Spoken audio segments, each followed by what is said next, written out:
Hello, and welcome to the Cost of Everything podcast. Today I'm joined by Sanathanan Rajagopal, Chairman of the Society of Cost Analysis and Forecasting and Kinetic Fellow. We discussed about his experiences in defence and aerospace, what a good estimate looks like, and how estimating is moving into the world of big data and the Internet of Things.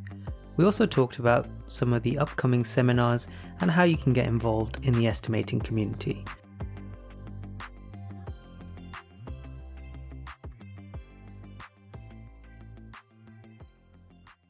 Thank you, Sanath, for joining me on the show. It's great to have you here. You've been someone again. I've been looking to get onto the show for from when I first thought of doing this. So first of all, thank you for joining me. Thank you. Thank you for inviting me. It would be a great honor to talk to you on this podcast. So I guess the first question really is, what is your background and how did you get into estimating and cost analysis? I don't really have a background story as such. I was in the reserve for the military. I worked in Royal Signals as a reserve, and then I decided to join civil service. And because I had got costing background when I was doing my master's degree, I decided to join an organization called CAS, Cost Assurance and Analysis Service for Ministry of Defense.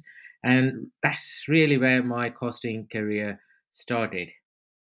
Obviously, there was a bit of an intent to go into cost analysis through sort of the masters, but I think with most of us, it's not sort of the planned route in the original sense.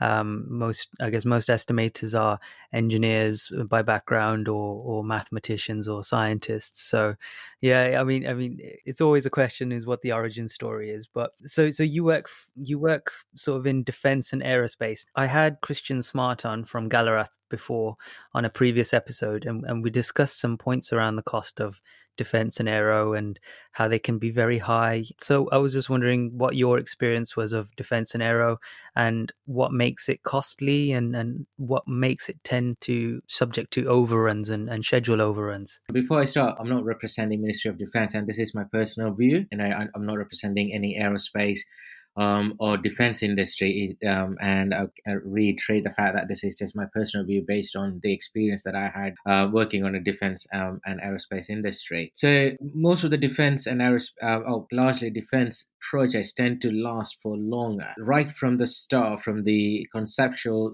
time to in service date. The project life cycle lasts from anywhere between 2 to 5 to 15 years. So if you look at larger projects and programs, they've lasted about 20-25 years. In order to get a technology from scratch into in service, it's taking such a long time, let alone the in service phase, which is another 15-20 years. So all in all, you're looking about 30 to 40 years of service for that particular capability. So because of that, cost tends to go on the higher side than the lower side, and it's very difficult to manage the cost because of the changing requirement changes, instability in the requirement, and technology insertions. So there's lots of factors that affects the cost of defense and aerospace projects. The I guess the other side of it is what kind of techniques can we use or what techniques have been used to try to understand the likely cost of a project at an early stage and how much better have they gotten sort of over the years, given that these projects are quite long life cycle. Are there methods that are available now that are hugely better, maybe getting us to more accuracy? Yeah, by large, the estimating has improved and we are better in estimating any kind of project. As an estimator, cost engineer, or cost estimator, we are better at what we do because of different methodology that we got. We got access to different techniques and stuff like that. The reason why sometimes the projects are overrun is not because we can't estimate, it's because we can estimate it, it's because of the requirement on stability. Now we're talking about methodology, understanding the cost. So there are six fundamental elements that we need to look at. The first one is understanding the problem. Understanding what we are costing, stepping back and having a view, having a bigger picture, what's necessary, what we are doing the cost for, is the first step. Understanding the boundaries of your estimate is another one. looking at, okay, so is this particular capability, what am I supposed to be doing, what are the assumptions, what are the boundaries, and making ground rules from the start, and then understanding the risk and uncertainty around this project, looking at, okay, so early life cycle of cost estimating. I always look at, like any other project, hardware or software project life cycle. I tend to look at cost estimating in a life cycle approach. So even the cost estimating, the cost model has got a product life or a life cycle. The early stage of the cost estimating life cycle, you need to understand the boundaries, the assumptions, the data that you're going to collect, where you're going to get the data from, and you need to normalize the data, and then you're going to look at the methodology. So you got various different methodology that you can use to estimate the cost. So the basic one would be analogy, doing a comparative analysis, or creating a bottom-up estimate further down the life cycle of the project. Developing an estimate using parametric. The thing that I always advise people is to work smarter than harder. We are moving from our traditional way of estimating because we don't have time. We to estimate the whole project, and we are often given less amount of time to say, right, we need the estimate for this particular project by end of yesterday, if if you know what I mean.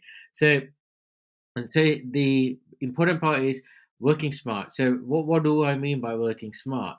Right. Okay. So depending on where you are in the project life cycle, you need to understand what is needed for what the cost is needed. Having analogy based estimate or comparative analysis, doing a two or three different data in a methodology will give you confidence in your number. So if you do an analogy based estimate and then you compare your project with another past project, and do a bit of comparative analysis, you got two data points for your estimate, or estimating data points. And if it's in the same ballpark, you are more confident of your number. Okay. So once one of my one star, the organization that I worked before, he told me he's a chemist, and he said, because if I have to prove a hypothesis, I prove the hypothesis by solving that hypothesis by two or three different approaches. That gives the confidence in proving the hypothesis, and it's exactly the same principle with cost estimating. You need to increase the confidence in your number. And you should be able to tell a story with that number from the infancy to where the numbers are. So, in order to do that, you need to create multiple ways of developing an estimate. And if it's in the same ballpark, then you increase confidence in a number. So that's the fourth principle. And then the final one being is having a good audit trail of what you've done, how you approach the numbers, and doing a verification and validation of what you've done. So these are the principle of developing a solid estimate. And the other part would be, so what do you do with the estimate is the key. Understanding the value of the estimate I created. So you can do a lot of different analysis, such as sensitivity analysis, understanding a key cost driver and the effect of that key cost drivers on your total outturn cost. And so, for instance, there will be a project that's got software being a key cost driver. So you need to understand why that particular software application, when you develop, is the key cost driver. So you're changing the parameters of that particular element to understand the total effect of the total cost. So those are the kind of analysis that you can do. So there's lots of various things that you could do. It's one of these things where traditional estimating, establishing the boundaries, establishing what your stakeholders or who the decision makers are, who needs that number. That's almost like the fundamental. And sometimes it's you get the situation where someone asks you, I need a number for this," and but actually what they want is to have the number within the context of something else. So they'll want what would happen to the cost of a particular product if I change this component, or but it's not just a case of understanding what the final cost is of that product. It's almost like, well, this is what happens to the manufacturing process. This is your step change in cost, and there's a lot of different things. So really understanding what is the purpose of that estimate is almost like do that first, and once you get to that point, constantly review that point, because you can always take analysis to the nth degree, and we can always make it more and more precise, but that precision won't make the estimate more accurate. So it's almost like really understand what that customer wants first. I think what's interesting as well is, working smarter. As we say, there's new methods, but because of computing power, because of tools and software, it's almost like there's an expectation that because information is processed so much quicker, that estimates should be able to be produced so much quicker. One of the things is how artificial intelligence, machine learning, big data, analytics, these big keywords, how do new technologies, Internet of Things, and all these kind of buzzwords, how do you see that influencing how we estimate? That's a really good question. I can already see AI and big data having an effect in the cost estimating world, because in cost estimating, we use a large amount of data if available. Sometimes we don't have enough data to do an estimate. That's when we go and do a parametric estimation with little information. However, the data behind the cost estimating relationship for parametric comes from a large amount of data. That's where the new world is going towards large data, artificial intelligence. However, you still need that level of experience and expertise in the project world, if it's in the aerospace or defense world, to have that qualitative element of estimating done, or bring that into the estimate. So the artificial intelligence, and I might be wrong, this is just my personal opinion, brings in the quantitative, the big data. It looks at the trend. It's easy in big data analysis to understand the trend of where a particular thing is going, and easy to understand various effects of changes in big data. However, that qualitative engagement with the stakeholders, and understanding the usual behavior of project and the cognitive behavior of the project delivery personnel and of the organization also adds up into the cost estimating. So cost estimating in general is not just about the numbers and the data. It's all about it's about everything, including that and everything other than that too. So you need to incorporate those. Now, one will argue with artificial intelligence, we can have that incorporated. Yes, you can, but you still need a large amount of people to feed that algorithm into AI principle, and big data principle. So when I meant work smartly, what I meant was, yeah, the new incorporate the new technology, and let's not forget the other elements that surrounds the estimate. Bring those two together and move forward. If we do that, we got a powerful way forward to estimate cost at a very early stage, or no, or any other in any stages of the project life cycle, and we should be able to estimate the cost confidently. Now, estimates are supposed to be estimated, are supposed to be wrong. Is the confidence that you generate in the number is the key.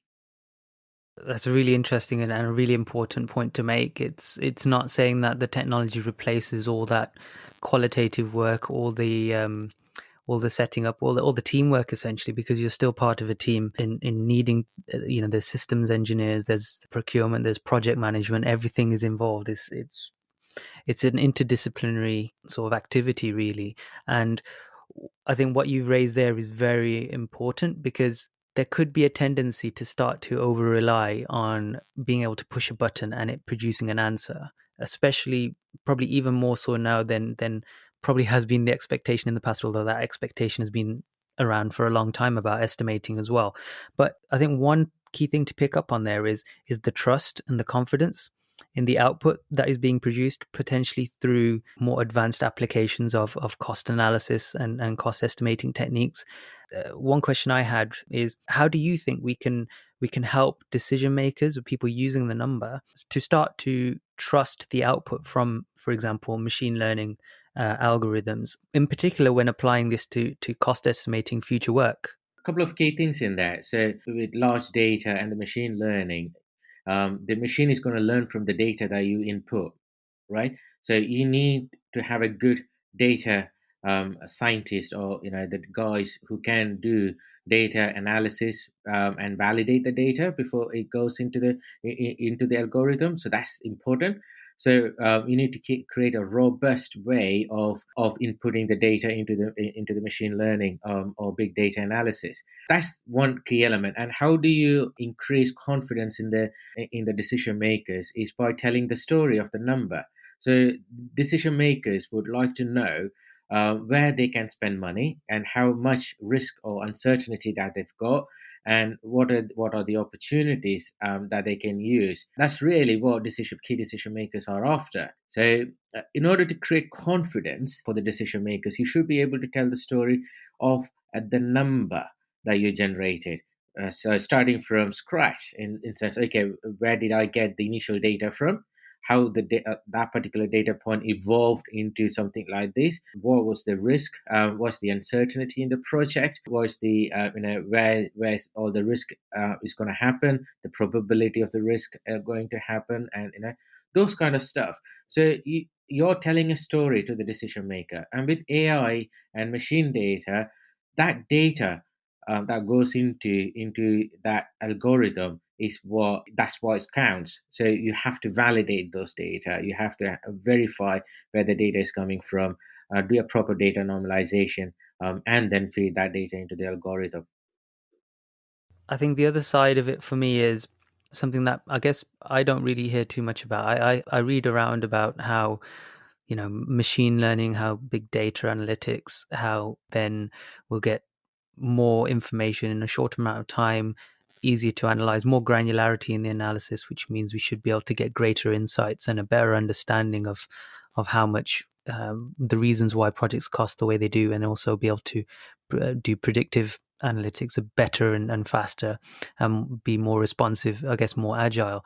The one side of it I never really hear about is what are the potential downsides. So one that I don't know much about, but are there any issues to do with the commercial nature of cost data is quite high. A number can be very sensitive. Politically, it can also be a source of competitive advantage. So if that information gets out to someone, it can cause real damage to a business, to an organization, to a government. One question I had is there an element of overtrust in this, and could there be any cybersecurity issues from your perspective? Every organization has got their own IT infrastructure where they have an discipline that everybody has to work and adhere to. It's individual organization level security that they have to look for. The data is for instance, if I'm working for a company and I use that particular company's data, so all the data that feeds into the big data or AI or any algorithm is that company's data. The company will have security policy or wrapper around on how you use the data, how you manage the data, and how you publish the data. So it's depending on individual company. Now, what's the downside of using or depending heavily on the new technology? I don't see any downside to this technology. In fact, it really helps speed up how we do our business. That doesn't mean that we're going to replace all the cost estimators or cost engineers, because they can't. You need that expertise or experience to understand what that number is telling you. Okay, it's another tool for you to do. The expertise and the experience are still valid to understand the output of that particular output of that analysis. You need to tell the decision maker what that analysis reflects in project terminology or cost terminology for their organization. So I don't see any downside for it. Data security, the data management plan, the cybersecurity, they're all key essential, and it depends on individual organization how they manage it. Having been in both a highly commercial and also a highly sensitive industry, like I was in the nuclear industry for a while. I'm in sort of the water industry now. There are slight differences in how you would set up structurally with different firewalls, even within an organization, to create those barriers to access to certain sensitive information. What's interesting for me is how if you're involved in sort of a mega project or a major project, and you have contract partners, you have sub suppliers, and then subcontractors beyond that. The integration of data and how that might influence things like how you set up contractually, who owns the data, what happens if there is a breach, for example. So there's a lot of interesting things around there. But just to go to your other point there, which is it's not a matter of we're going to completely reinvent and replace all estimators with engineers, systems analysts and data scientists. So for me, there's a bit of a question there. I think estimators and something that I'm interested in as well is how do estimators set up to face the challenges and take advantage of the opportunities that big data presents for their function and then for their personal development. The newer technology, like the big data, it just started emerging into the cost estimating world. We just started seeing people moving towards them, but I haven't seen a solid analysis as of yet. There are some people in the industry that I know of who started using big data, but it's at the very early stage. You've been involved since before, I guess, big data was, well, became involved deeply into how estimating is going. You're there in the transition period. How are you personally looking at how you want to set up in terms of competencies, capabilities, at a high level, of course, but how do you incorporate elements of you will need elements of being a data scientist, probably as an estimator in the future. You will need elements of, and this has been the case in the past, a good communicator, someone who's able to present that story, as we've mentioned before, and also establishing those relationships when you have whole enterprise solutions where you're integrating with BIM. And one of the questions I always have for myself is how much of my day to day is data science, how much of it is analytics, how much of it is communicating, how much of it is core bottom up estimating, how much of it is collaboration and teamwork and working with projects professionals. So how are you approaching that in this sort of new world we're going into? The new work that we are stepping, I mean, we are stepping with very, very slowly. We are taking baby steps at the minute. We need to engage a lot of people, both internally and externally, both at the higher level and at the lower level. It's a step change. It's a cultural change. Traditionally, we do have data, but we don't class those data as big data because they are project data, but that project data for specific project or specific program. And we work with that data more often than less. We don't have enough information to do a proper data analytical estimate or cost estimate. What we then tend to do is we tend to spend a lot of time doing various different analysis. Now if you look at cost life cycle of someone in UK compared to someone who's in US, they are big on data. They collect a lot of data, requirement by federal law that they've got to collect the data, and they got enough data to do a huge amount of data analytics at the very start of the cost life cycle. But in UK, we don't have that luxury.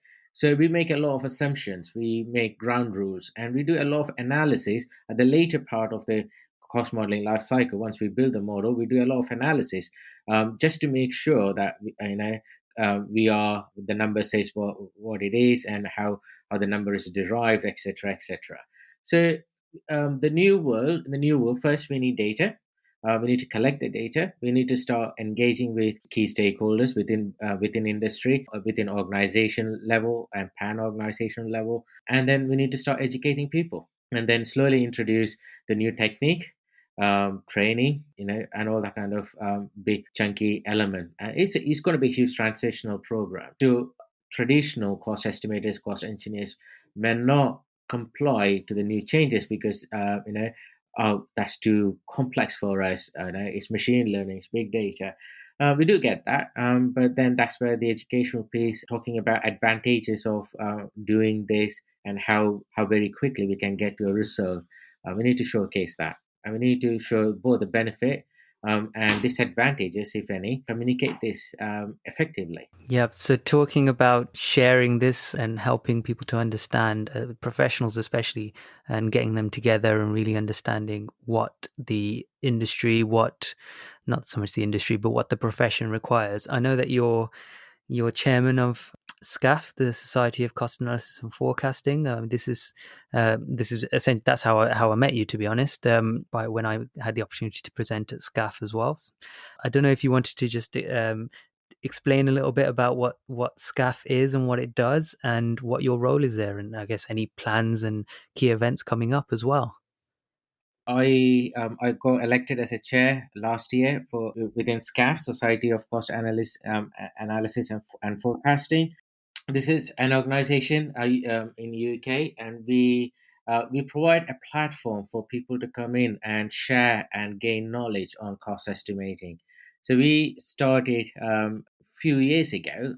We've been successful in delivering 4 to 5 workshops a year. So we do SCAF challenge, where we encourage younger generation to come in and solve a cost estimating problem.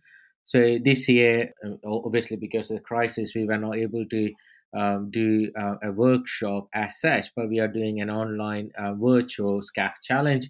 So this year we asked young generation cost estimator to cost the benefit of electric vehicles for any UK household from 2020 to 2025 to 2030. So yeah, it's interesting how they go about and do the cost estimating. The key thing is we are not looking for right answers, in the sense like we are looking for how they develop and how they approach the problem and how they solve the problem. We got a lot of key members from both defense, aerospace, automotive, and social organization coming in and talking about their experiences of estimating, cost estimating, and the problems.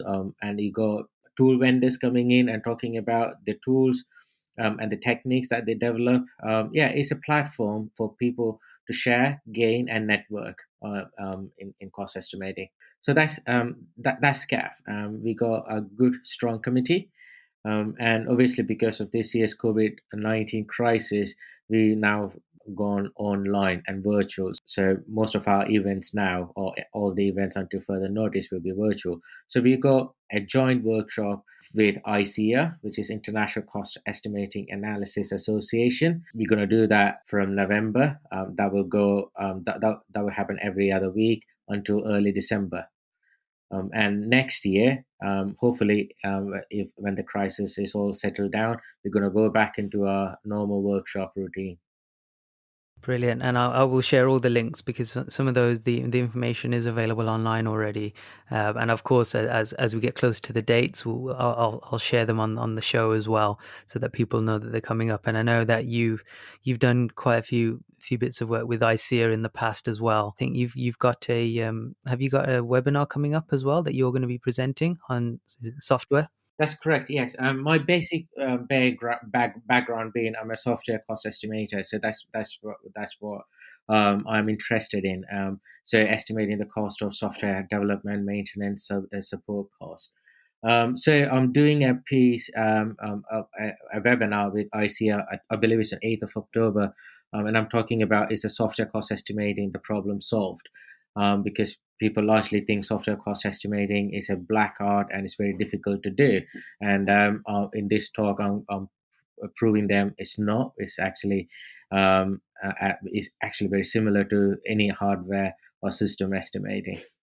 And I work with ICA quite often. I was the past director for UK and Europe for ICA. I'm helping and supporting ICA in developing software CBOK, which is software cost estimating body of knowledge. Keep an eye out for that. So that's an accreditation pathway. So if someone wants to do get an accreditation or qualification on software estimating, that's the career path that they can take. Brilliant, and yeah, that's something that I'll do an episode on as soon as possible, which is on accreditation paths, because in cost estimating, cost engineering, project controls as well. When you look wider, there are several different ways you can approach it, and I see as the path that I'm looking at the moment. So I've seen the beta version of the digital CBOK as well. So I think that's available on if you're an ICA member. So I'm checking that out as well now. So it's really, really cool to see that you're involved in that as well. Today, I really wanted to get you on the show because you do have a lot of not just expertise, but you have spent a lot of time in sort of sharing knowledge in the profession through SCAF, through ICEA. And I would encourage any cost professional out there to look up the Society of Cost Analysis and Forecasting and ICEA in which is based in the US. SCAF is based in the UK, and get involved in the events. It's easier now than ever before, really, because you can log in online. But even the events themselves are very accessible, and it'd be interesting to see some of the online virtual challenges this time as well. Is there anywhere else apart from SCAF or ICEA where you might want people to follow your work? Yeah, I mean, yeah. So, one of my key message will be get involved in SCAF. We are looking for everyone and everyone. I mean, everyone who's looking at cost in any shape or form to share their knowledge. Come in and get involved in SCAF. Be that be from automotive industry. We already got a few people from automotive industry presenting. Um, from any not just automotive but any industry, the construction industry, we welcome people into our organization, into SCAF.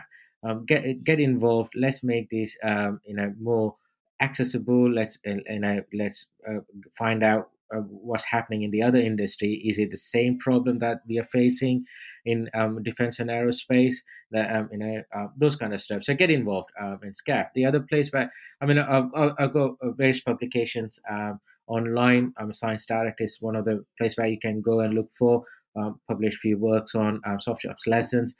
LinkedIn for LinkedIn is my my go-to page, and SCAF website and SCAF LinkedIn page.